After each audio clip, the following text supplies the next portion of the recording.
Hello, dear students. Here we are with the topic electrostatic potential, and this is the lecture 3 of electrostatic potential.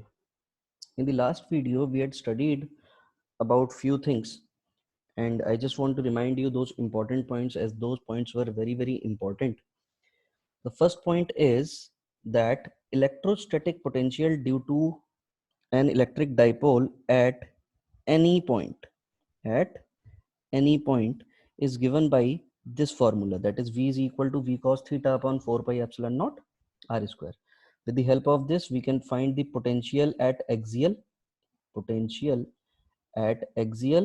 as well as potential at equatorial position. Potential at equatorial position.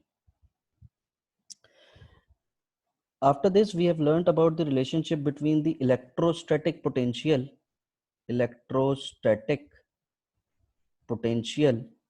and electric field, and this relation was dv is equal to minus E dot dr. So if I want to find the potential difference, what I have to do is I have to integrate it. That's why I have kept the limit like v1 to v2 and r1 vector to r2 vector. We can write this relation in this form also, but remember that E and dr are not in the multiplication form. Beta, here we are having the dot product between these two vector quantity, and whenever there is a dot product, we have to deal with this with the help of partial differentiation. The most important thing is why is there is a negative sign. This negative sign represents that electric field is in the direction of decreasing potential. For example, if here I am having a positive charge, so at distance r there will be some potential, at r1 there will be a decreasing potential. So obvious सी बात है बेटा कि यहाँ पर जो भी आपकी electric field की डायरेक्शन होगी, that direction will be in the direction of decreasing potential.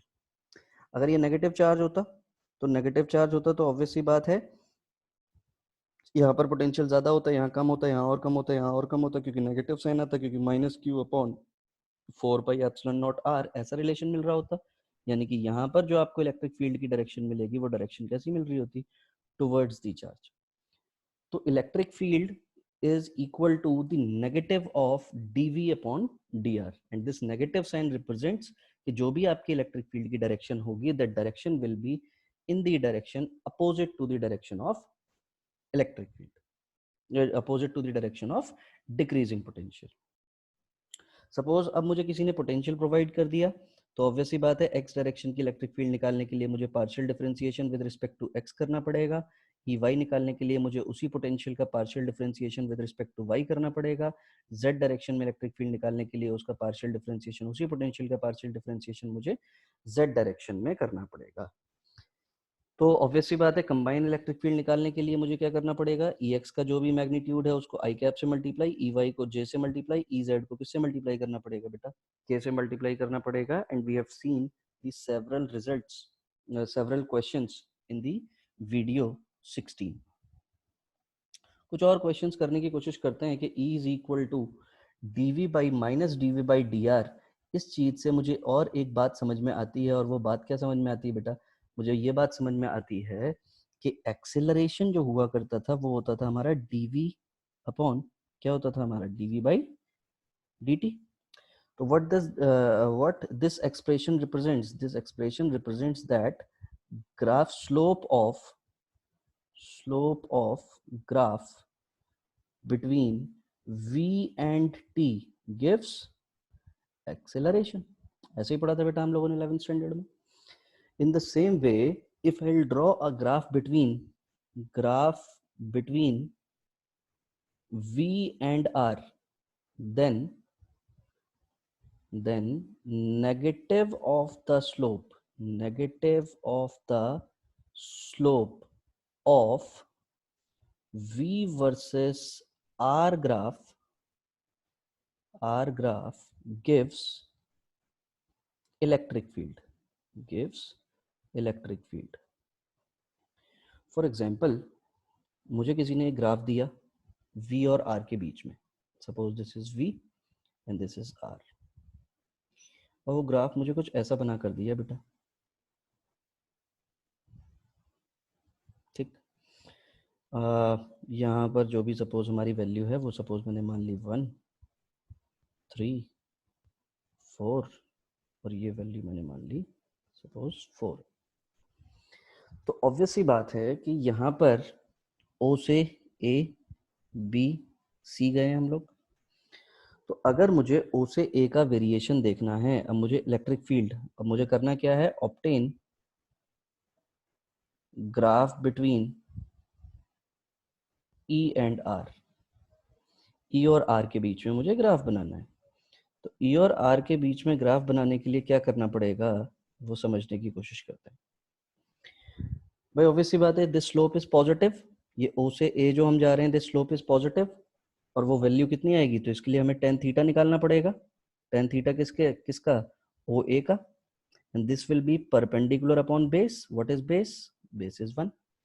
4 I slope, तो स्लोप कितनी आई, स्लोप आई 4, लेकिन नेगेटिव ऑफ द स्लोप क्या देगा बेटा हमें, इलेक्ट्रिक फील्ड, यानी कि इलेक्ट्रिक फील्ड कितनी होगी, -4 हो जाएगी। यानी कि यहाँ से यहाँ तक हर जगह कांस्टेंट ही मिलेगी ये स्लोप, क्योंकि एंगल हर जगह पर कैसा मिलने वाला है बेटा, सेम।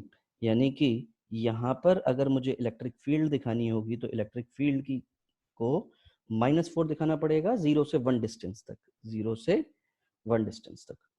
ए से बी जब हम जा रहे हैं तो ए से बी जाने के केस में हमें क्या देखने को मिल रहा है, स्लोप इज 0। स्लोप कितनी है, 0, और स्लोप 0 है, इसका मतलब नेगेटिव हो या पॉजिटिव हो वो तो 0 ही रहनी है, यानी कि ये हो जाएगी हमारी इलेक्ट्रिक फील्ड। अब बी से सी हमें जो स्लोप मिल रही है दैट इज डिक्रीजिंग। अगर मैं स्लोप फाइंड करने की कोशिश करूं तो स्लोप यानी कि टेन थीटा, और मुझे किस किस के बीच निकालना पड़ेगा, बीसी के बीच का, यानी कि वो वैल्यू कितनी हो जाएगी, this will be perpendicular upon base, perpendicular is 4 upon base is 1 with negative sign, यानी कि tan of theta B C. ये कैसे आता है बेटा, फाइनल माइनस इनिशियल, तो यहाँ पर फाइनल माइनस इनिशियल ये तो 1 हो गया, और यहाँ पर फाइनल इज 0, इनिशियल इज 1, यानी कि 0 - 4 अपॉन दिस इज 4 - 3, इसलिए ये -4 आएगा। 0 फाइनल वैल्यू है यहाँ पे, माइनस इनिशियल वैल्यू कितनी है 4 upon final value is 4, initial value 3, इसलिए कितना आएगा -4, लेकिन नेगेटिव ऑफ स्लोप यानी कि +4 हो जाएगा। तो +4 हमारी क्या हो जाएगी यहाँ पर इलेक्ट्रिक फील्ड, यानी कि यहाँ से यहाँ तक जो भी मुझे इलेक्ट्रिक फील्ड का वेरिएशन मिलेगा वो पॉजिटिव मिलेगा। कैसा मिलेगा, +4। तो एक मोस्ट इंपॉर्टेंट बात हमें ध्यान रखनी है कि ग्राफ बिटवीन, ये जो बात लिखी हुई है this is very very important, कि अगर मुझे कहीं पर भी V और R के बीच में ग्राफ मिलेगा तो उसकी स्लोप निकालूंगा मैं, और उस स्लोप के आगे फिर बाद में अपनी तरफ से नेगेटिव साइन प्लेस कर दूंगा, तो वो मुझे क्या दे देगी बेटा, इलेक्ट्रिक फील्ड प्रोवाइड करेगी। क्या प्रोवाइड करेगी, इलेक्ट्रिक फील्ड। तो अब हमें ये बात हमें बहुत अच्छे से ध्यान रखनी है कि भैया E is equal to dV/dr एक रिलेशन होता है, that is very very important. Negative sign क्या रिप्रेजेंट करता है ये हमें पता होना चाहिए। इनके बीच में अगर ग्राफ बनाएंगे तो उसकी स्लोप मुझे क्या देगी ये पता होना चाहिए। इलेक्ट्रिक फील्ड अगर मुझे फाइंड करनी है तो ऑब्वियसली बात है हर एक डायरेक्शन में अलग अलग मुझे इलेक्ट्रिक फील्ड फाइंड करनी पड़ेगी, ये बात ध्यान रखनी है आपको। इतनी चीज हम लोगों ने अपनी 16 नंबर वीडियो में देखी थी। आज हम लोग अब आगे चलते हैं, और आगे जब हम चलेंगे तो आज हम पढ़ने की कोशिश करेंगे बेटा electric field due to uniformly charge spherical shell, और उसके बाद फिर हम लोग इक्विपोटेंशियल सरफेसेस की बात करेंगे। तो सबसे पहले अपना टॉपिक जो है वो है electric potential due to a uniformly charge spherical shell. इसको थोड़ा ध्यान से समझने की कोशिश करना बेटा, because it is very very conceptual, और 2019 IIT जेई में भी इससे रिलेटेड क्वेश्चन आया था, और वो जो क्वेश्चन आया था वो क्वेश्चन भी बहुत कंसेप्चुअल है, वो आपके एनसीईआरटी में पूछा हुआ क्वेश्चन है, तो 2019 में पूछा हुआ है, तो ऑब्वियसली बात है we have to discuss it thoroughly। तो सबसे पहले we'll understand the concept, and after understanding the concept we'll deal that numerical also, so that we can get a clear concept regarding shells, spherical shells। तो बेटा spherical shell की अगर हम बात करें, यूनिफॉर्मली चार्ज है, तो यूनिफॉर्मली चार्ज है तो ऑब्वियसली बात है इसके ऊपर कैसा चार्ज होगा बेटा, पॉजिटिव चार्ज होगा हर जगह पर। मान लेते हैं हम लोग ऐसा कि पॉजिटिव चार्ज होगा हर जगह पर। अब ध्यान से मेरी बात समझने की कोशिश कीजिएगा भाई। यहाँ पर जो हमने रेडियस मानी, वो रेडियस कितनी मानी, आर। और अगर हमने आर रेडियस मानी है बेटा, तो आर रेडियस मानने के बाद हमें कुछ चीजें देखनी है यहाँ पे। और सबसे इंपॉर्टेंट चीज जो मुझे दिखाई दे रही है वो ये दिखाई दे रही है कि जो भी शेल होती है उसके अंदर इलेक्ट्रिक फील्ड कितनी रहने वाली है, 0। अगर यहाँ पर इलेक्ट्रिक फील्ड 0 है तो E इज इक्वल टू, मैंने क्या रिलेशन पढ़ा है, माइनस dV बाई dr, ये रिलेशन पढ़ा है हमने। इसकी वैल्यू किसके बराबर होनी चाहिए, 0 के बराबर। तो किसी का भी डिफरेंशिएशन 0 कब होता है, जब वो क्वांटिटी कैसी होती है, कांस्टेंट। जब वो क्वांटिटी कैसी होती है, कांस्टेंट। और कांस्टेंट होने का मतलब ये हो गया कि यहाँ पर किसी भी पॉइंट पर अगर मुझसे अब कोई पोटेंशियल पूछेगा एक खाली स्पेस में, तो वहां पर पोटेंशियल कैसा रहने वाला है, वहां पर पोटेंशियल मेरा कांस्टेंट रहने वाला है। कैसा रहने वाला है, कांस्टेंट। तो सबसे इंपॉर्टेंट बात ये आई समझ में, inside the shell, inside the shell electric field is 0। तो E is equal to 0, that means E is equal to minus dV by dr, which is equal to 0.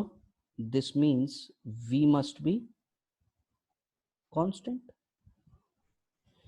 और ये जो V हमारा जो कांस्टेंट है बेटा, ये कांस्टेंट वैल्यू होगी कितनी, तो उस वैल्यू को आइडेंटिफाई करने के लिए हमें क्या करना पड़ेगा, हमें अब सबसे पहले तो सरफेस पर जो हमारी इलेक्ट्रिक और जो हमारा पोटेंशियल होगा, वो पोटेंशियल हमें आइडेंटिफाई करना पड़ेगा कि सरफेस के ऊपर हमारा पोटेंशियल कितना रहने वाला है। तो जितना भी पोटेंशियल हमारा सरफेस के ऊपर रहेगा, वही पोटेंशियल हमें कहाँ दिखाई देगा, वही पोटेंशियल हमें इनसाइड भी दिखाई देगा। तो सिंपल सी बात यह है कि सरफेस के ऊपर अगर मुझे पोटेंशियल देखना है तो वो कैसे देखेंगे बेटा, सिंपल सी बात, पोटेंशियल जो है वो हमारा इनवर्सली प्रोपोर्शनल टू 1/r हुआ करता है। कैसे होता है, इनवर्सली प्रोपोर्शनल टू r। एक बात बताइएगा कि अगर ये रिंग होती बेटा, याद करेंगे हम लोग अपने सेंटर ऑफ मास का कंसेप्ट। किसका कंसेप्ट, सेंटर ऑफ मास का कंसेप्ट। इसको लिंक करके मैं बात बताने की कोशिश कर रहा हूँ आपको। अगर हम सेंटर ऑफ मास का कंसेप्ट यूज करते और मैं बोलता कि ये रिंग है और इसका सारा का सारा मास इसके सरफेस पर कंसेंट्रेटेड है, तो आपसे मैं पूछता कि बेटा इसका सारा का सारा मास कहाँ कंसेंट्रेटेड होगा, तो आप क्या बोलते, सर इसके सेंटर पर कंसेंट्रेटेड होगा। ऐसी ही आप बात बोलते। इन द सेम वे अगर मैं यहाँ पर इलेक्ट्रिक फील्ड लाइंस बनाने की कोशिश करूँ, तो इलेक्ट्रिक फील्ड लाइंस ऐसी ही बनेंगी, बिल्कुल इस सरफेस के परपेंडिकुलर बन रही होंगी, ऐसी ही बनेंगी।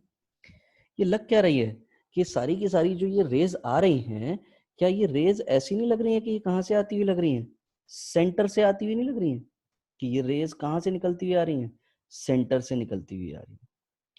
सो here what we have to assume is कि भैया जो भी चार्ज आपका सरफेस के ऊपर है, वो सारा का सारा चार्ज कहाँ पर कंसंट्रेटेड है, सेंटर पर कंसंट्रेटेड है। कहाँ पर कंसंट्रेटेड है, सेंटर पर कंसंट्रेटेड है।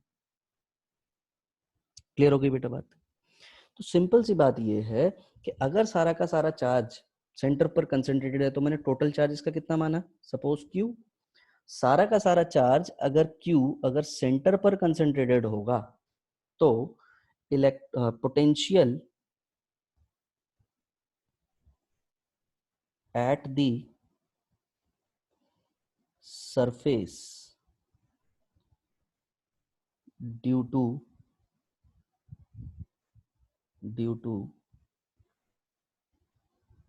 The charge Q at the center, वो कितना दिखेगा बेटा, V is equal to Q upon 4 pi epsilon not, और R हमने इसकी रेडियस मानी। तो यहाँ पर हमने अजम्पशन क्या लिया, सबसे पहली चीज तो ये ध्यान रखनी है, अजम्पशन। अजम्पशन क्या लिया हमने, अजम्पशन हमने ये लिया कि भैया as as the electric field lines are perpendicular to the surface and they look like coming out from the center of the shell.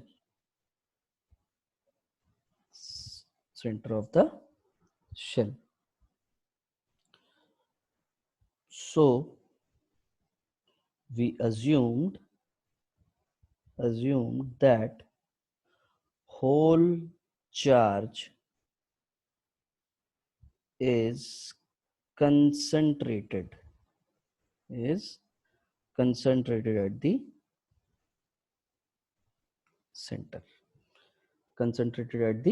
center और यही सेंटर पर कंसंट्रेटेड होने की वजह से मुझे सरफेस के ऊपर जो मुझे पोटेंशियल मिला वो पोटेंशियल मुझे कितना मिलेगा Q/4πε0 R।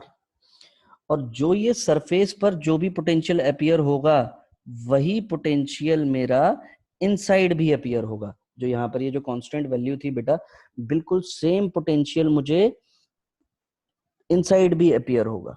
So this was at the surface। now potential inside the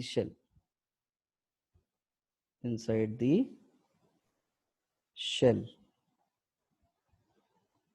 shell के अंदर कितना होगा potential same as that of the surface. तो V inside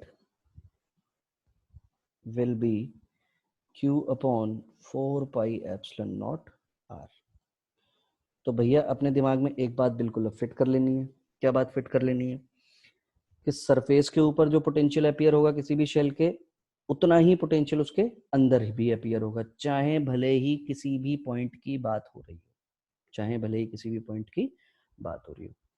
अब यहीं पर अगर मुझसे किसी एक पॉइंट आउटसाइड की अगर बात कर ले, स्मॉल r रेडियस दे दे where small r is greater than r, तब भी पोटेंशियल मेरा तो V आउटसाइड कितना हो जाएगा V आउटसाइड विल बी सारा का सारा चार्ज तो सेंटर पर कंसंट्रेटेड है Q/4πε0 स्मॉल r।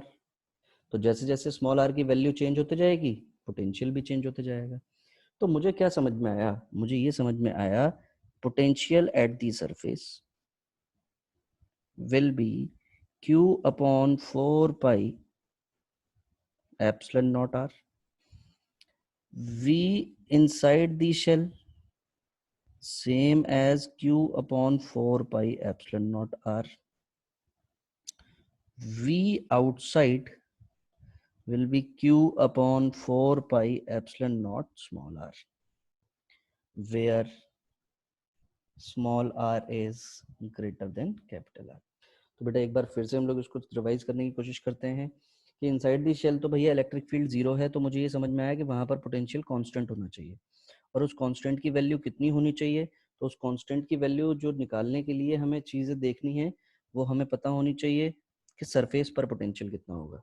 तो जो भी पोटेंशियल हमारा सरफेस के ऊपर होगा वही पोटेंशियल हमारा इनसाइड होगा। तो सरफेस के ऊपर हमने पोटेंशियल कैसे निकाला, इस अजम्पशन से निकाला। व्हाट वी हैड अज्यूम्ड कि इलेक्ट्रिक फील्ड लाइंस जो हैं वो हमारी परपेंडिकुलर है सरफेस के ऊपर, तो ये कैसी लग रही हैं कि ये शेल के सेंटर से आ रही हैं।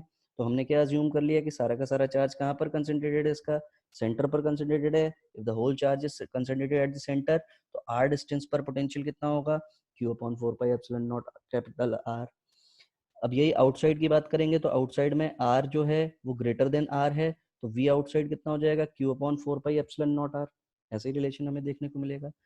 तो भैया सिंपल सी बात कि सरफेस पर और इनसाइड, तो ये ध्यान रखना है V at surface is equal to V inside. Electric field के केस में ऐसा नहीं होता है, पोटेंशियल के केस में लेकिन ऐसा होता है। इलेक्ट्रिक फील्ड के केस में इनसाइड इलेक्ट्रिक फील्ड हर जगह पर जीरो रहती है, इलेक्ट्रिक फील्ड हर जगह पर जीरो रहती है और सरफेस पर वैल्यू अलग रहती है, लेकिन पोटेंशियल सरफेस पर और इनसाइड दोनों जगह पर आपको सेम पोटेंशियल मिलता है। तो अब अगर मुझे कोई ग्राफ बनाने को बोलेगा कि भैया V वर्सेस R के बीच में ग्राफ बनाओ, तो V वर्सेस R के बीच में मैं ग्राफ बना रहा हूँ। तो सपोज यहाँ पर हमने एक वैल्यू मान ली कि जो R है वो हमारा कैपिटल R के बराबर है। तो V अगर कैपिटल R के बराबर है तो ऑब्वियस सी बात है कि यहाँ से R की वैल्यू 0 हो या R की वैल्यू R के बराबर हो, हर जगह पर मेरा पोटेंशियल कैसा रहने वाला है, हर जगह पर मेरा पोटेंशियल कांस्टेंट रहने वाला है। और कितना रहने वाला है, Q/4πε0R। और उसके बाद जैसे जैसे R की वैल्यू बढ़ते जाएगी बेटा, वैसे वैसे मेरा पोटेंशियल रेसिप्रोकेटिंग होता जाएगा, रेसिप्रोकेटिंग होता जाएगा, रेसिप्रोकेटिंग होता जाएगा। यानी कि यहाँ पर जो V है वो आउटसाइड है, और आउटसाइड है तो वो इनवर्सली प्रोपोर्शनल टू R मिलेगा। आपको क्या मिलेगा, ये inversely proportional to R। This is a very very important graph, आप उसको ध्यान रखना है बेटा कि ये कैसे बना, क्या हुआ। इसमें मोस्ट इंपॉर्टेंट बात यही थी कि जो भी आपका चार्ज था उस चार्ज को आपको अज्यूम करना है कि वो सारा का सारा चार्ज सेंटर पर कंसिडर्ड, पहली चीज। दूसरी चीज आपको ये पता है कि इलेक्ट्रिक फील्ड जीरो होगी तो पोटेंशियल जो होगा वो आपका कांस्टेंट होना चाहिए, और वो जो पोटेंशियल कांस्टेंट होना चाहिए वो सरफेस के पोटेंशियल के बराबर ही होगा। इतनी बात आपको समझ में आई। तो इसी तरीके से हमने ये ग्राफ भी बना लिया कि चाहे R की वैल्यू 0 हो, चाहे R की वैल्यू R के बराबर हो, पोटेंशियल की वैल्यू सेम रहने वाली है, कांस्टेंट रहने वाली है। इसलिए ये ग्राफ कुछ ऐसा बना, और यहाँ पर ये ग्राफ ऐसा बना, इनवर्सली रेसिप्रोकेटिंग कर्व बनाइए। कैसे बनाइए, रेसिप्रोकेटिंग कर्व। अब इसी पर बेस्ड एक क्वेश्चन देखने की कोशिश करते हैं, और क्वेश्चन ये रहा आपके सामने कि भैया 3 कंसेंट्रिक स्फेरिकल मेटल शेल्स हैं। कितनी कंसेंट्रिक स्फेरिकल मेटल शेल्स हैं, 3, ABC। और ऑब्वियस सी बात है इन सबकी आपको रेडियस दे रखी है कि भैया किसी की रेडियस A है, किसी की रेडियस B है और किसी की रेडियस C है। और यहाँ पर आपको C जो है वो सबसे बड़ी रेडियस अज्यूम कर रखी है, उससे छोटी जो है वो है B, और उससे छोटी जो है वो है A है। और इन सबकी आपको चार्ज डेंसिटी दे रखी है। तो चार्ज डेंसिटी देने का क्या मतलब है, चार्ज डेंसिटी से हम क्या पता लगा लेंगे, हम चार्ज पता लगा लेंगे कि भैया किसके ऊपर कितना चार्ज होगा। कैसे, तो अगर मैं यहाँ पर 3 गोले बनाऊं, कोशिश करते हैं 3 गोले बनाने की, 1 2 3। इसकी रेडियस A है, इसकी रेडियस B है, और इसकी रेडियस C है।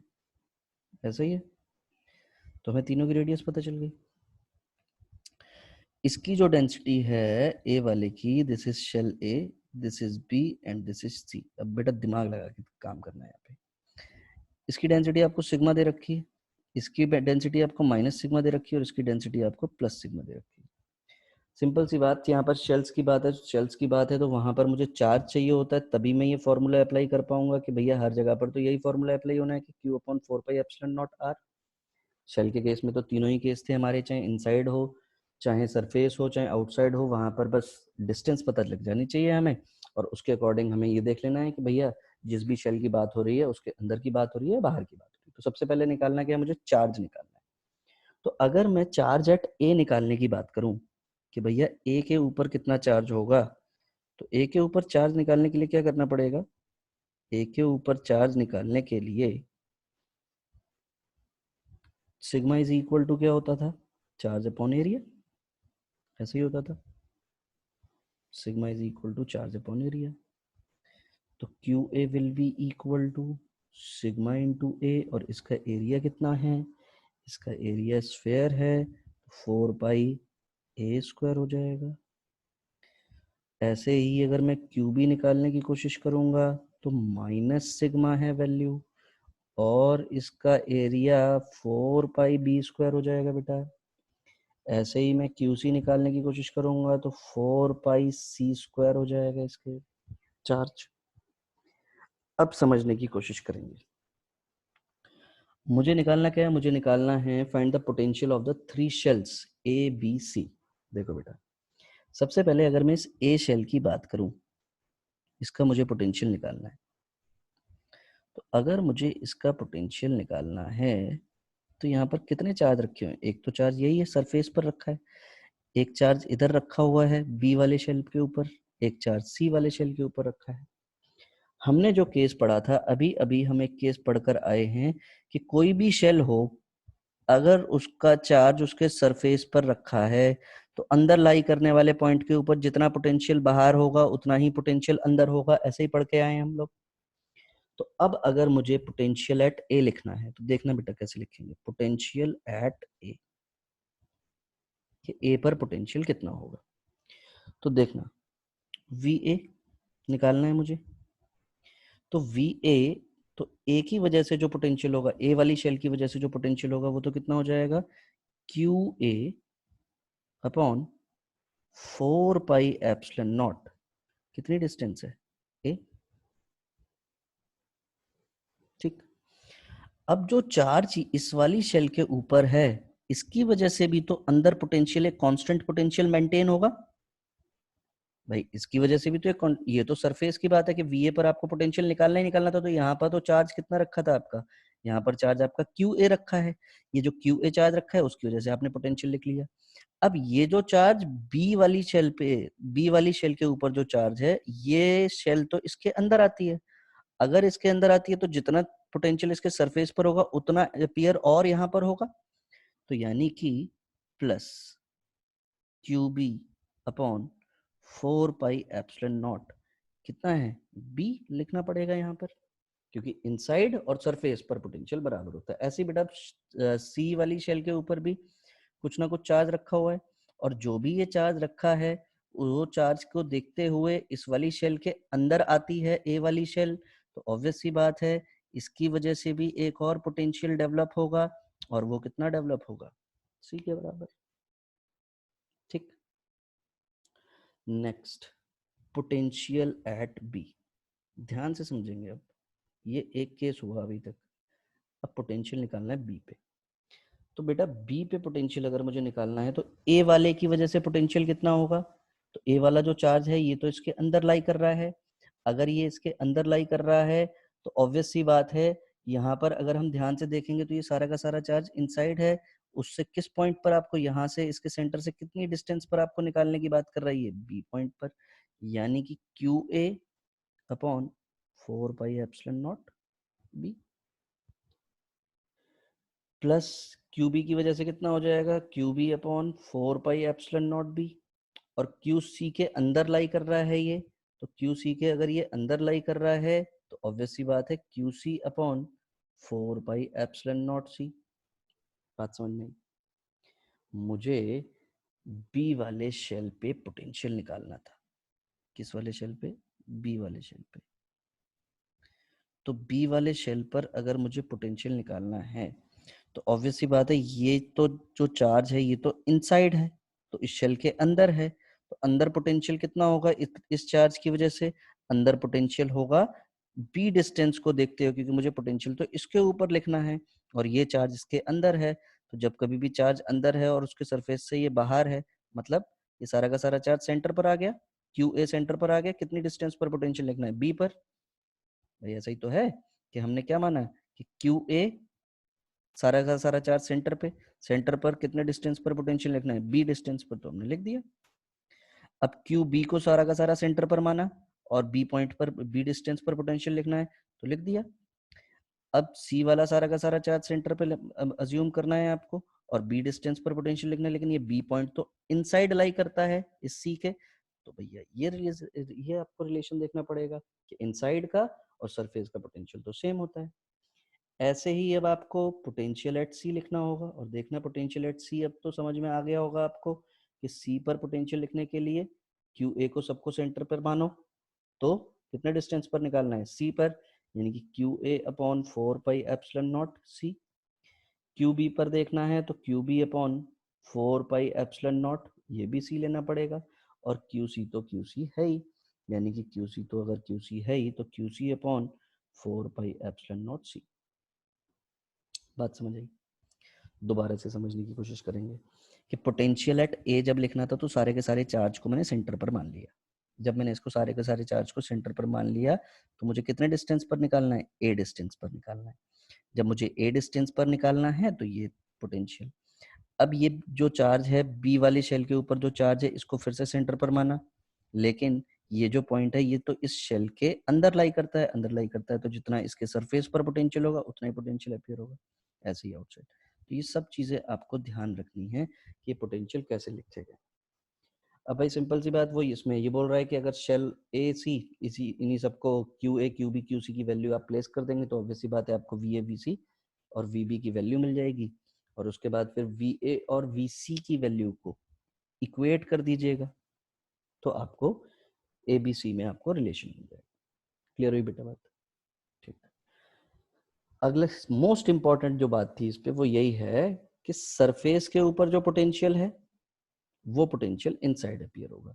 कोई चार्ज बाहर है, एक शेल बाहर है, तो इसके ऊपर अगर तुझे पोटेंशियल लिखना होगा तो ये तो इसके अंदर है, अंदर है तो इसकी रेडियस कितनी है, इसकी रेडियस तो बी है, तो बी है तो इसकी वजह से कितना चार्ज कितना पोटेंशियल अपीयर होगा। सपोज ये यहाँ पर क्यू बी चार्ज है तो क्यू बी अपॉन 4πε0, ये वाली जो रेडियस होगी ये रेडियस यहाँ पर लिखी जाएगी। ठीक, ध्यान रखिएगा इसको। आगे चलते हैं, और अगर हम अब आगे की बात करें तो इक्विपोटेंशियल सरफेसेस क्या होते हैं। वर्ड से ही समझ में आ रहा है, इक्वल पोटेंशियल। तो इक्वल पोटेंशियल का क्या मतलब है, जैसे फॉर एग्जांपल अगर मैं एक पॉइंट चार्ज ले लूं और इस पॉइंट चार्ज के ऊपर आसपास अगर मैं एक सर्कल ड्रॉ करूं, सर्कल नहीं सॉरी स्फेयर ड्रॉ करूं, तो ये r डिस्टेंस पर है, तो इस Q पॉइंट की वजह से हर पॉइंट पर आपको पोटेंशियल कैसा मिल रहा है, हर पॉइंट पर मुझे पोटेंशियल सेम मिल रहा है। और अगर हर पॉइंट पर मुझे पोटेंशियल अगर सेम मिल रहा है तो ऑब्वियस सी बात है ये जो मैंने स्फेयर ड्रॉ किया है ये स्फेयर कैसा है, इक्वी पोटेंशियल सरफेस हो गया। कैसा सरफेस हो गया, इक्वी पोटेंशियल सरफेस हो गया। तो वो सरफेस जिस सरफेस के ऊपर किसी भी जगह पर अगर आप पोटेंशियल चेक करेंगे तो वो पोटेंशियल कैसा है, कांस्टेंट है। पोटेंशियल कैसा है, वो कांस्टेंट है। तो ऐसे सरफेसेस को हम क्या बोलेंगे, इक्वी पोटेंशियल सरफेस बोलेंगे। जैसे सपोज एक हम बात करें, एक सपोज शीट है, चार्ज शीट याद है बेटा, तो इस चार्ज शीट की वजह से इलेक्ट्रिक फील्ड जो हुआ करती थी, याद दिलाऊं, सिग्मा अपॉन 2 एप्सिलॉन नॉट। तो इलेक्ट्रिक फील्ड कैसी होती थी, कांस्टेंट। E अगर कांस्टेंट तो dv by D R, minus sign के साथ E कांस्टेंट हो गया। E कैसा हो गया, कांस्टेंट, यानी कि 0 हो गया। E कांस्टेंट हो गया मतलब सॉरी E कांस्टेंट, E की वैल्यू हमारी कांस्टेंट हो गई, तो यानी कि dv हमारा कैसा हो गया बेटा, वेरिंग होगा। कांस्टेंट वैल्यू कब आएगी, जब ये लीनियरली वेरी करेगा। तो यहाँ पर जो हमारे इक्विपोटेंशियल सरफेस बनकर आएंगे वो इक्वल डिस्टेंस पर बनकर आएंगे। कैसे डिस्टेंस पर बनकर आएंगे, इक्वल डिस्टेंस पर, कि इस वाले सरफेस पर, इस पर्टिकुलर सरफेस के ऊपर, इस पर्टिकुलर सरफेस के ऊपर, इस पर्टिकुलर सरफेस आपका पोटेंशियल क्या रहने वाला है, सेम रहने वाला है। ठीक, देखेंगे इन चीजों को। सबसे पहले हम बात करेंगे अब इक्विपोटेंशियल सरफेस की। सबसे पहली चीज तो ये है कि इक्विपोटेंशियल सरफेस के ऊपर जब कभी भी आप किसी चार्ज को मूव कराएंगे तो वर्क डन होगा 0। कैसे, W इज इक्वल टू क्या फॉर्मूला पढ़ा है हमने, क्यू डीवी, और क्यू डीवी का मतलब क्या हो गया, वीबी माइनस वी ए। तो एक पॉइंट है ये, एक पॉइंट है ये है सपोज वी ए पॉइंट है, ये बी पॉइंट है, तो इसका भी पोटेंशियल बी है, इसका भी पोटेंशियल वी है, तो वी माइनस वी 0, यानी कि वर्क डन कितना मिलने वाला है बेटा आपको, 0 मिलने वाला है। तो किसी भी इक्विपोटेंशियल सरफेस के ऊपर जब कभी भी आप चार्ज को मूव कराएंगे तो वर्क डन कितना होगा, 0 होगा। दूसरी इंपॉर्टेंट बात, इलेक्ट्रिक फील्ड जो होगी वो हमेशा इस इक्विपोटेंशियल सरफेस के परपेंडिकुलर होगी। मतलब ये यहाँ पर ये आपका चार्ज, ये अगर आपका चार्ज है तो ऑब्वियस सी बात है इसकी इलेक्ट्रिक फील्ड लाइंस ऐसी बनेंगी। तो इक्विपोटेंशियल सरफेस यहाँ पर कैसा बनेगा, इस वाले केस में स्फेरिकल ही बनेगा।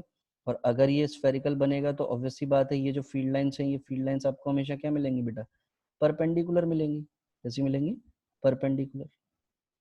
तो सिंपल सी बात, इलेक्ट्रिक फील्ड लाइंस और इक्विपोटेंशियल सरफेस हमेशा एक दूसरे के क्या रहने वाले हैं, परपेंडिकुलर रहने वाले हैं। दो इक्विपोटेंशियल सरफेस कभी भी इंटरसेक्ट नहीं करेंगे। क्या नहीं करेंगे, इंटरसेक्ट। जैसे कि अगर मैं आपसे बात करूं कि ये मेरा एक पॉइंट चार्ज है और मैंने यहाँ पर एक स्फेयर बनाया है ऐसा, और मैं कोई दूसरा स्फेयर अगर मैं बनाने की कोशिश करूं जैसे फॉर एग्जांपल ऐसे, तो ऑब्वियस सी बात है इस पर्टिकुलर पॉइंट की दो वैल्यूज नहीं हो सकती। कितनी वैल्यूज नहीं हो सकती, दो वैल्यूज नहीं हो सकती। तो equipotential surface do not intersect each other because equipotential surface do not intersect because a single point cannot have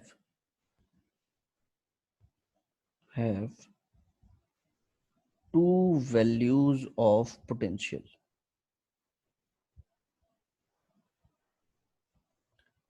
एक ही पॉइंट का पोटेंशियल, एक ही पॉइंट के पॉइंट पर आपको दो डिफरेंट पोटेंशियल्स नहीं मिल सकते। तो इसका पोटेंशियल, ये जो आपने इक्विपोटेंशियल सरफेस बनाया, सपोज ये वी ए है, या आपने जो इक्विपोटेंशियल सरफेस बनाया ये सपोज वी बी है इसका पोटेंशियल, तो यहाँ का पोटेंशियल वी ए हो गया और वी बी दोनों हो गया, जो कि पॉसिबल नहीं है। यानी कि they do not intersect each other because because because a single point can not have to values of potential. Third case में अगर हम देखें बेटा, तो ऑब्वियस सी बात है इक्विपोटेंशियल सरफेसेस जो होंगे वो आपके कंसेंट्रिक स्फेरिकल शेल्स होंगे, लेकिन इक्विडिस्टेंट नहीं होंगे। क्यों, देखो बेटा, ये मेरा एक charge Q, E is equal to, मुझे क्या रिलेशन देखने को मिलता है, E is equal to minus dV by dr, ऐसे रिलेशन देखने को मिलेगा। E इज इक्वल टू अगर माइनस dV बाई dr है तो ऑब्वियस सी बात है यहाँ पर मुझे अगर पोटेंशियल बनाना है, इक्विपोटेंशियल सरफेसेस बनाने हैं, तो ये वाला जो सरफेस होगा इसका पोटेंशियल, ये इक्विपोटेंशियल सरफेस है, ये भी इक्विपोटेंशियल सरफेस है, ये भी इक्विपोटेंशियल सरफेस है, ये भी इक्विपोटेंशियल सरफेस है, ये सब इक्विपोटेंशियल सरफेस है। लेकिन इन इक्विपोटेंशियल सरफेस के बीच में जो डिस्टेंस होगी वो डिस्टेंस आपकी वेरिंग होगी। कहने का मतलब ये कि dV क्या है, पोटेंशियल डिफरेंस, पोटेंशियल डिफरेंस। तो दो इक्विपोटेंशियल सरफेसेस के बीच में पोटेंशियल डिफरेंस अगर आपको सेम रखना है, कांस्टेंट रखना है, यानी कि dV की वैल्यू आपको कांस्टेंट रखनी है, तो इलेक्ट्रिक फील्ड क्या हो जाएगी, electric field will be inversely proportional to dr, जो भी डिस्टेंस होगी इनवर्सली प्रोपोर्शनल हो जाएगी।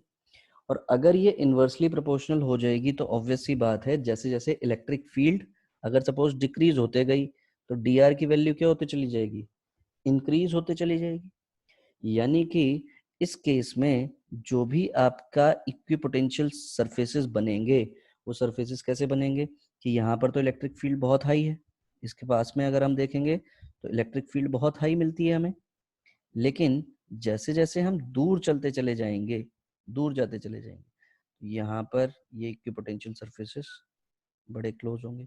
अब जैसे जैसे हम इस चार्ज से दूर जाते जा रहे हैं, इलेक्ट्रिक फील्ड मेरी डिक्रीज होते जा रही है, इलेक्ट्रिक फील्ड डिक्रीज होते जा रही है, मतलब इक्विपोटेंशियल सरफेस के बीच में डिस्टेंस क्या होते चले चाहिए, बढ़ता हुआ चाहिए, कुछ ऐसे बढ़ता हुआ चाहिए, ये ऐसे बढ़ता हुआ चाहिए, ये ऐसे बढ़ता हुआ चाहिए।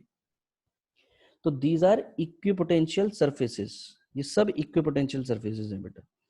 लेकिन हमारी जो एक कंडीशन है कि इक्विपोटेंशियल सरफेसेस कैसे होने चाहिए, तो इक्विपोटेंशियल सरफेसेस कंसेंट्रिक तो होने चाहिए, लेकिन वो क्या होने चाहिए, इक्विडिस्टेंट नहीं होने चाहिए किसी भी पॉइंट चार्ज की वजह से। डायरेक्शन ऑफ इक्विपोटेंशियल सरफेसेस कहां से कहां होगा, हमेशा high potential to low potential होगा।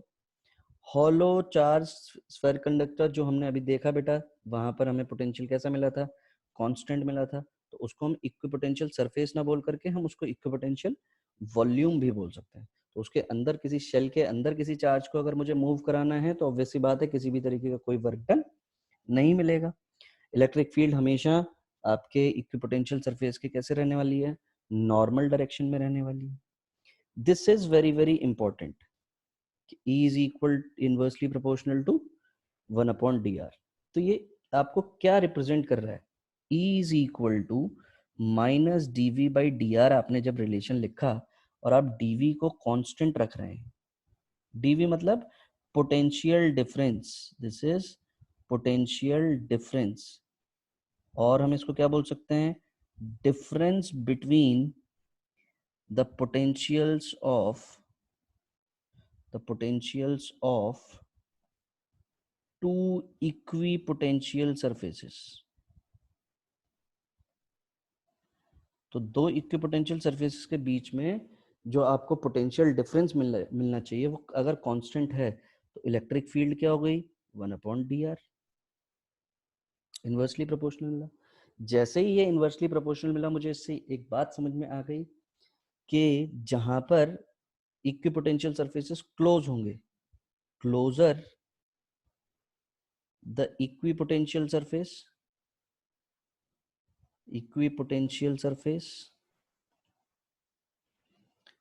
उससे क्या हो जाएगा, अगर इक्विपोटेंशियल सरफेस बहुत ज्यादा क्लोज होंगे मतलब हाई इलेक्ट्रिक फील्ड है वहां पे। अगर फार्दर द इक्विपोटेंशियल सरफेस, दूर दूर होंगे अगर equipotential surface, it means low electric field है, लो इलेक्ट्रिक फील्ड है। ठीक, इस चीज को हम लोग देखेंगे बेटा डायग्रामेटिकली कि कैसे कैसे हमें चीजें देखने को मिलेंगी। तो सिंपल सी बात ये कि जो भी आपका इक्विपोटेंशियल सरफेसेस हैं वो ऐसे सरफेसेस होते हैं जहां पर आपका पोटेंशियल कैसा रहने वाला है बेटा, कांस्टेंट रहने वाला है।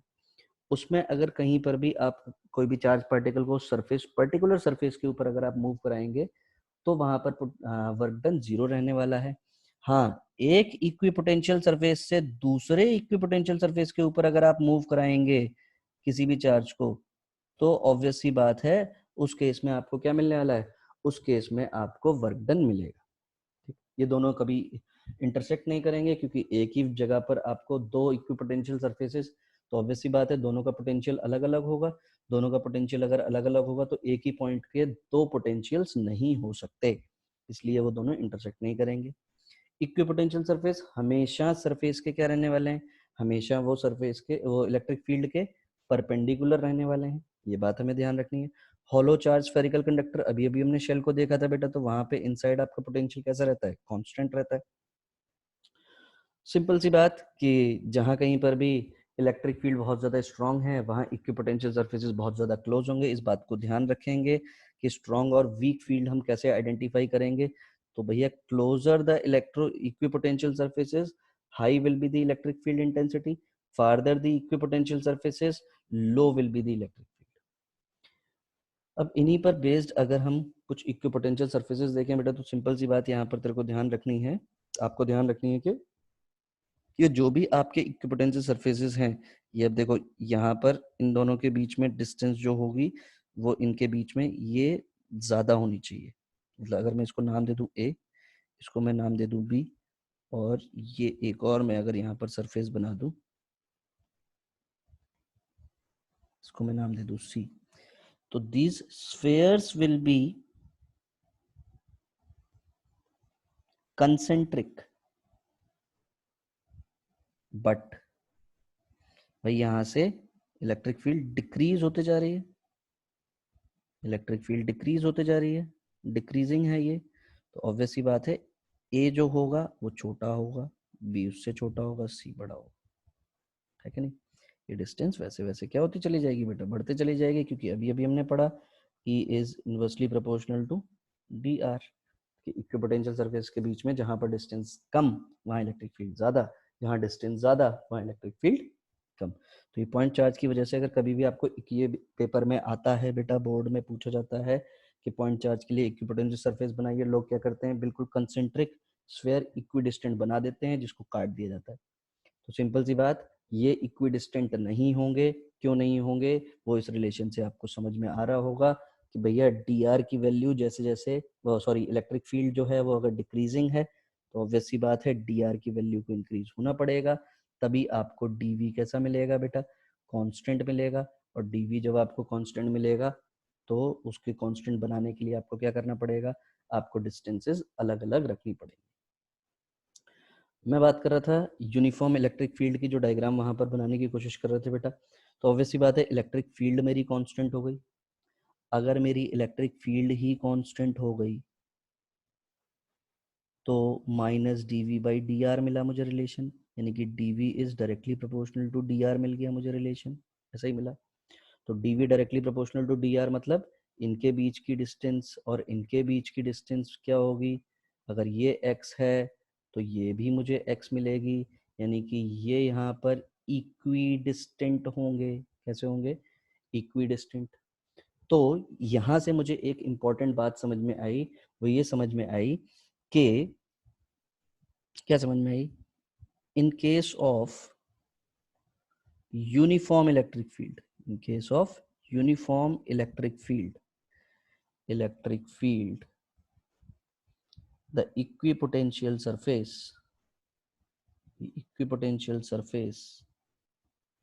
can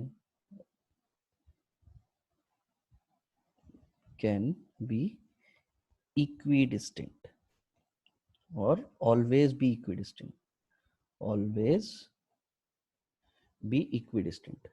तो ये बात हम ध्यान रखेंगे।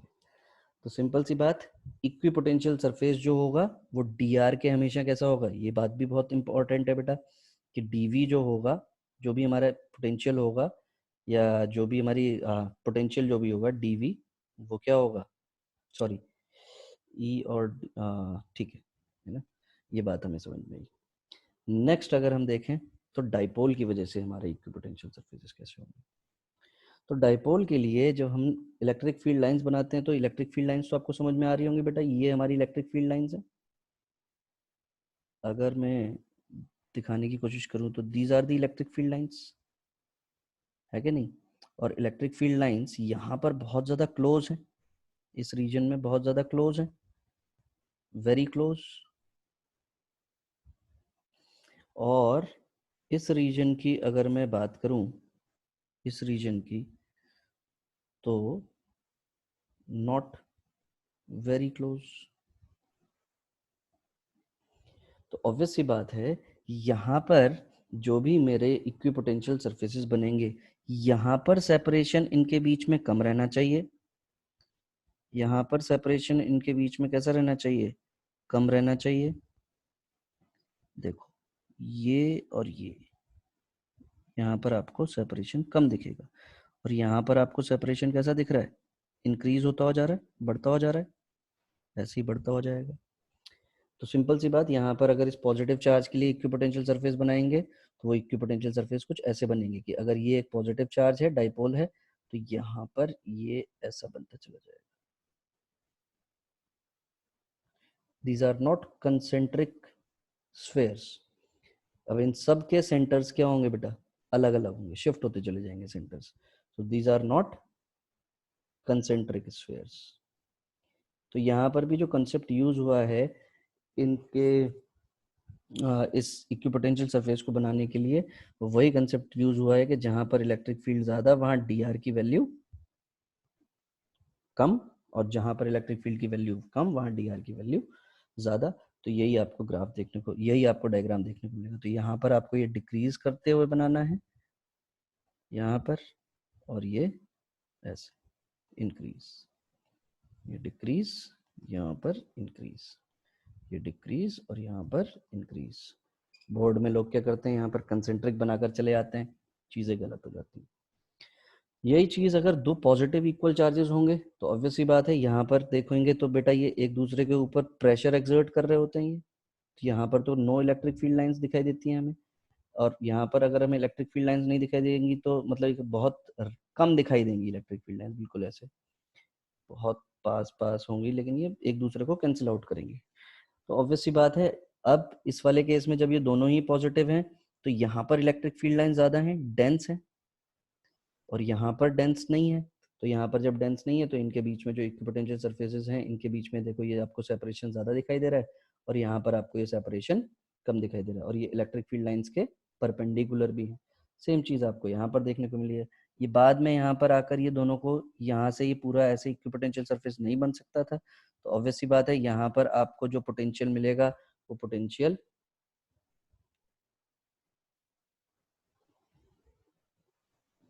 यहाँ पर आपको किसी भी तरीके का कोई पोटेंशियल अपीयर नहीं होगा।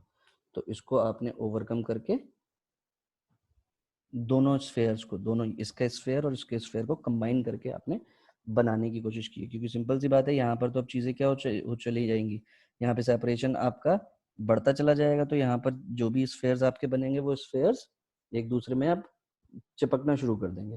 तो वही चीज़ है कि इसको अब कंप्लीटली आप इंटरसेक्ट करता हुआ नहीं दिखा सकते, यहाँ पर भी आप इसको इंटरसेक्ट करता हुआ नहीं दिखा सकते। तो जब इंटरसेक्ट करता हुआ नहीं दिखा सकते हैं तो ऑब्वियस सी बात है ये जो भी आपके इक्विपोटेंशियल सरफेस बनेंगे वो कुछ इस तरीके से बनेंगे। कंसेप्ट यहाँ पर भी वही है बेटा कि ई जो है वो डी आर के, डी आर कम तो इलेक्ट्रिक फील्ड ज़्यादा, ये ज़्यादा तो ये कम। तो इस चीज़ को आपको खास ध्यान रखना है। अब इन्हीं पर बेस्ड आपको कुछ क्वेश्चंस देखने को मिलेंगे, और वो क्वेश्चंस क्या होंगे, जैसे फॉर एग्जांपल यही क्वेश्चन है कि आपको इक्विपोटेंशियल सरफेस बनाना है, कांस्टेंट इलेक्ट्रिक फील्ड है। कैसी इलेक्ट्रिक फील्ड है? Constant electric field. किस डायरेक्शन में? जेड डायरेक्शन में। तो अगर मैं जेड डायरेक्शन, इसको एक्स, इसको वाई और इसको जेड मान लूं, तो जेड डायरेक्शन में कांस्टेंट इलेक्ट्रिक फील्ड है, यूनिफॉर्म इलेक्ट्रिक फील्ड है कि नहीं? और जहां कहीं पर भी यूनिफॉर्म इलेक्ट्रिक फील्ड होगी वहां पर इक्विपोटेंशियल सरफेसेस कैसे होंगे बेटा? इक्विडिस्टेंट। बना दे फिर। कैसे? इक्विडिस्टेंट। तो यहाँ पर ये क्या बन रहे होंगे? प्लेन बन रहे होंगे, और वो भी कैसे? इक्विडिस्टेंट प्लेन बन रहे होंगे। मोस्ट इंपॉर्टेंट बात यहाँ पर आपको मेंशन करना पड़ेगा कि ये भी डी आर है और ये भी डी आर है। These are equidistant, these are equidistant. ध्यान रखेंगे। सेकंड क्वेश्चन क्या है? यूनिफॉर्मली इंक्रीज कर रही है, और अब यहाँ पर z डायरेक्शन में ही अब इलेक्ट्रिक फील्ड यूनिफॉर्मली क्या हो रही है? यूनिफॉर्मली इंक्रीज हो रही है। तो मतलब E इज इंक्रीजिंग, और E अगर इस डायरेक्शन में इंक्रीजिंग है z डायरेक्शन में, तो ऑब्वियस सी बात है मतलब यहाँ से ओरिजिन से increase increase increase increase increase, तो यहाँ पर जो भी आप प्लेन बनाएंगे वो प्लेन पहले दूर दूर होंगे, फिर ये बिल्कुल पास आ जाएंगे और पास आ जाएंगे। समझ गए? तो ऑब्वियस सी बात है यहाँ पर अगर सेपरेशन x है, यहाँ पर सपोज सेपरेशन इसका a है, ये b है और ये c है, तो यहाँ पर आपको लिखना पड़ेगा a की वैल्यू बड़ी होगी, b की वैल्यू उससे बड़ी, b सॉरी a सबसे बड़ा, उससे छोटा b, उससे छोटा c। मतलब यहाँ पर जो भी आपको इक्विपोटेंशियल सरफेसेस मिलेंगे वो इक्विपोटेंशियल सरफेसेस इक्विडिस्टेंट नहीं मिलेंगे। इलेक्ट्रिक फील्ड इस डायरेक्शन में इंक्रीज होते जा रही है, और इस डायरेक्शन में अगर ये इंक्रीज होते जा रही है तो ऑब्वियस सी बात है इक्विपोटेंशियल सरफेसेस के बीच में जो सेपरेशन है वो सेपरेशन डिक्रीज होते चले जाएगा। Second case. Third case, single positive charge at the origin. ये तो आपने कई बार मैंने दिखा दिया बेटा आपको कि यहाँ पर ये कंसेंट्रिक तो बनेंगे, लेकिन यहाँ पर पहले वैल्यू डिक्रीज हो, मतलब इक्विपोटेंशियल सरफेस के बीच में सेपरेशन कम होगा, फिर सेपरेशन आपका बढ़ता चला जाएगा, इंक्रीज होता चला जाएगा, क्योंकि इलेक्ट्रिक फील्ड की वैल्यू यहाँ से डिक्रीज हो रही है। क्या हो रही है? Decrease. Fourth case, uniform grid consisting of equally spaced parallel charge wire in a plane. एक प्लेन है, इस प्लेन में आपने वायर रखे हुए हैं बिल्कुल इक्वली स्पेस्ड। कैसे रखें? Equally spaced. तो ऑब्वियस सी बात है इक्वली स्पेस्ड रखे हुए हैं तो ये बिल्कुल आपकी एक प्लेन शीट बन जाएगी। बहुत ज़्यादा पास पास अगर मैं रख दूँ तो ये प्लेन शीट बन जाएगी, और प्लेन शीट बन जाएगी तो प्लेन शीट के लिए हमारा जो डायग्राम होगा वो डायग्राम ऐसा बनेगा, यानी कि इक्विडिस्टेंट होंगे। तो यहाँ पर प्लेन शीट बन रही होगी ये फोर्थ वाले केस में, ये देखो ऐसे ही। तो इसकी वजह से जो भी आपके इक्विपोटेंशियल सरफेस होंगे वो इक्विपोटेंशियल सरफेसेस आपके प्लेन बनेंगे और इक्विडिस्टेंट बनेंगे। कैसे बनेंगे?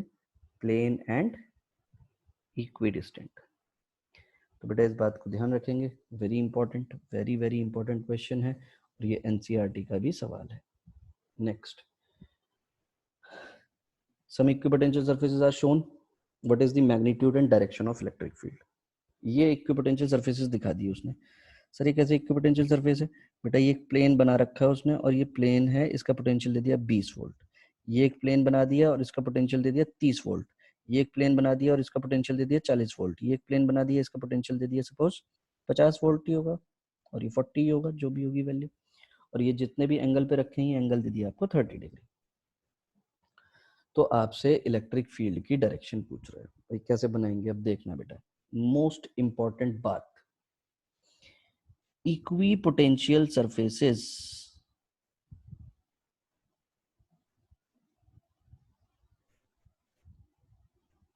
Are always perpendicular to electric field. ऐसे ही पढ़ा हमने। दूसरी इंपॉर्टेंट बात हमने क्या पढ़ी? दूसरी इंपॉर्टेंट बात ये पढ़ी हमने कि electric field is in the direction of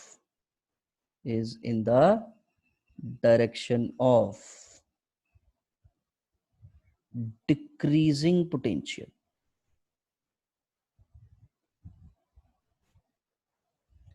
तो इक्विपोटेंशियल सरफेसेस जो हैं वो हमेशा परपेंडिकुलर होंगे, पहली बात।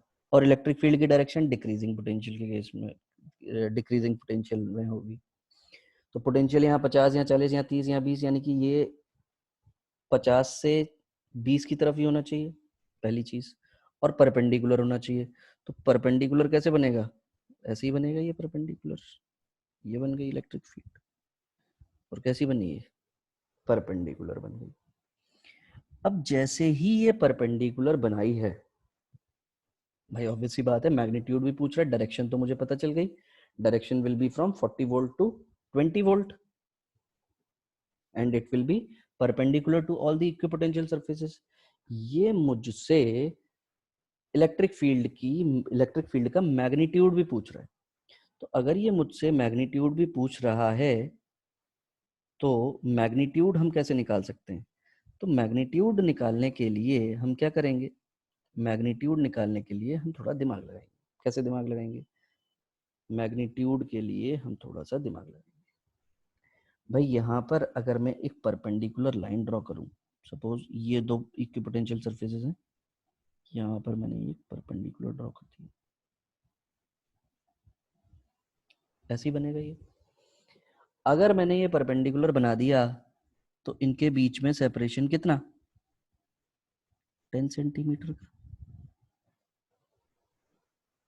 एंगल कितना ही है? 30 डिग्री।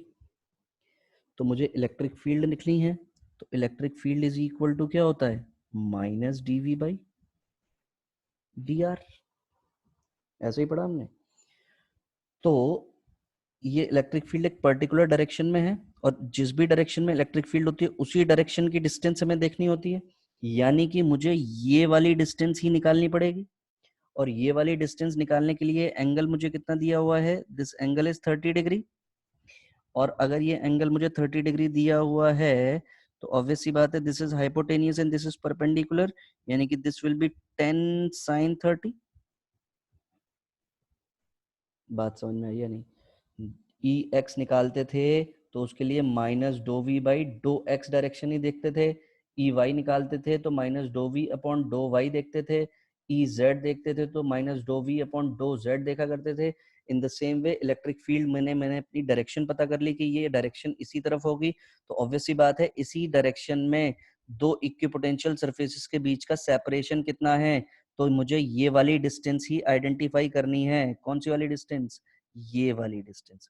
दोबारा से, ये वाली डिस्टेंस निकालने के लिए this is 30 degree, this is 10 centimetre, तो this will be 10 sin 30 and if this will be 10 sin 30, तो अब हम क्या लिख पाएंगे? अब हम लोग इलेक्ट्रिक फील्ड निकाल पाएंगे। तो electric field will be minus of 20 minus 30, इन दोनों के बीच में देख रहे हैं हम लोग, 20 माइनस 30 अपॉन ये कितना हो जाएगा? 10 sin 30। यानी कि माइनस ऑफ, ये कितना मिलेगा हमें,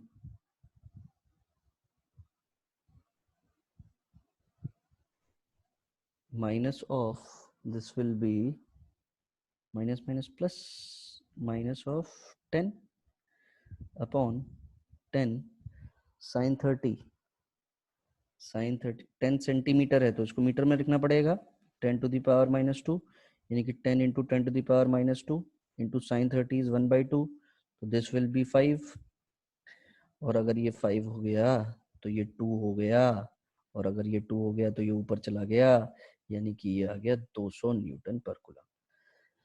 तो भैया इस क्वेश्चन में मुझे लगता है कि अब तक हमने जो भी कंसेप्ट इक्विपोटेंशियल सरफेसेस से रिलेटेड या इलेक्ट्रिक फील्ड और पोटेंशियल के बीच में जो भी रिलेशंस हैं हमने यहाँ पर वो सारे का सारा कंसेप्ट हमने लगाकर देखा बेटा, और हमें वो कंसेप्ट बहुत अच्छे से समझ में भी आया।